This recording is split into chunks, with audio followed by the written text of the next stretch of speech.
Hello children's, आज मैं आपको हिंदी रीडर का फर्स्ट चैप्टर पढ़ाऊँगी। हक दो। हक मतलब मालूम है ना, किसी का हक होता है जो वो देना। फूल को हक दो, वह प्यार हवा को प्यार करे। ओस धूप रंगों से जितना भर सके भरे। सिहरे कांपे उभरे नए फूलों के लिए। ठीक है, लिख दिया है फूल को हक दो। हक देखिए लाल कलर से लिखा हुआ है और इसके ऊपर नंबर 1 लिखा हुआ है, तो इसका मतलब ये देखिए शब्दार्थ में इसका सिर्फ अर्थ लिखा हुआ है, मतलब अधिकार। हक का अर्थ होता है अधिकार। ठीक है, आपको शब्दार्थ ऐसे ही लिखना पड़ेंगे। जो रेड पेन से लिखे हैं वो आपके शब्द हैं और उनके अर्थ आपको यहाँ लास्ट बॉक्स में मिलेंगे, ब्लू बॉक्स में, जिस नंबर के साथ। ठीक है, जिस नंबर पे जो रेड पेन से लिखा होगा शब्द, उसके आगे एक नंबर लिखा होगा, वही नंबर का अर्थ आप इसमें से उसके सामने लिख लीजिएगा। तो ये दिया है कि फूलों को उसका अधिकार दो कि वो हवा को प्यार करे।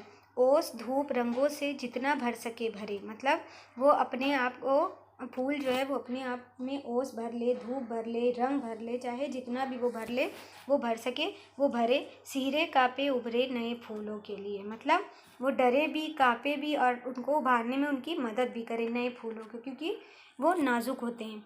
गंध को हक दो, वह उड़े बहे घिरे झरे मिट जाए नई गंध के लिए।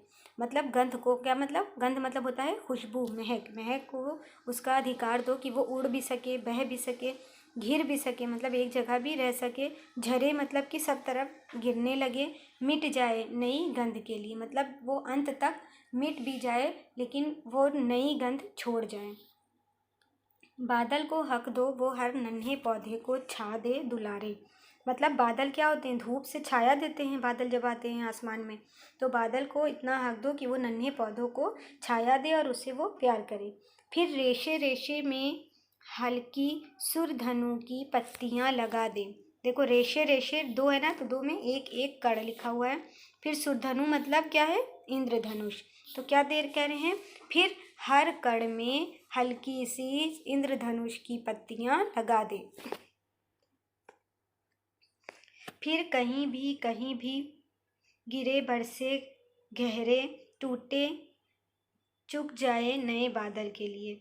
मतलब फिर वो कहीं भी जाए, कहीं भी जाए, कहीं भी रहे, गिर जाए, बरस जाए, या फिर घरहे का मतलब होता है, देखो 4 नंबर लिखा है, सहसा आ पहुँचना। मतलब कहीं पर भी वो सहसा अचानक आ पहुँचे किसी भी नए बादल के लिए। डगर को हक दो, वो कहीं भी कभी भी किसी वन पर्वत खेत गली गांव चौटे जाकर सौंप दे थकन अपनी बाहें अपनी नई डगर के लिए। डगर क्या होता है, रास्ता। रास्ता को, रोड को इतना हक दो कि वो कहीं भी कभी भी जाए, किसी भी वन में जाए, किसी पर्वत पे जाए, खेत में जाए, गली में जाए, गांव में जाए, चौटे का मतलब होता है चौराहे पर जाए, तो वो कहीं पर भी जाकर अपनी थकान अपनी आने वाली रोड को, आने वाली डगर को सौंप दे। लहर को हक दो, वो कभी संग पुरवा के कभी साथ पछुआ के, इस तट पर भी आए उस तट पर भी जाए और किसी रेती पर सिर रख सो जाए नई लहर के लिए। मतलब लहर को भी उसका हक मिलना चाहिए, अधिकार मिलना चाहिए। वो कभी संग पुरवा, पुरवा का मतलब होता है हवा के, कभी साथ पछुआ, पछुआ का मतलब देखिए पश्चिम से आने वाली हवा, पछुआ के साथ चली जाए। ठीक है, या किसी तट पर भी जाए, उस तट पर जाए, इस तट पर जाए और किसी रेती पर सिर रख सो जाए, मतलब कहीं रेत में जाकर मिल जाए वो और फिर नई लहर में वो समा जाए।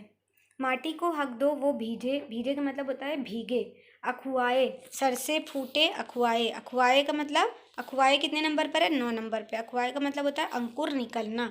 तो माटी को उसका हक दो कि वो भीगे भी, उससे सर से फूटे, मतलब सर से फूटे मतलब बीज भी फूटे, इन मेड़ों से लेकर उन मेड़ों तक छाए। मेड़ों का मतलब होता है खेतों के आसपास मिट्टी का बनाया हुआ घेरा।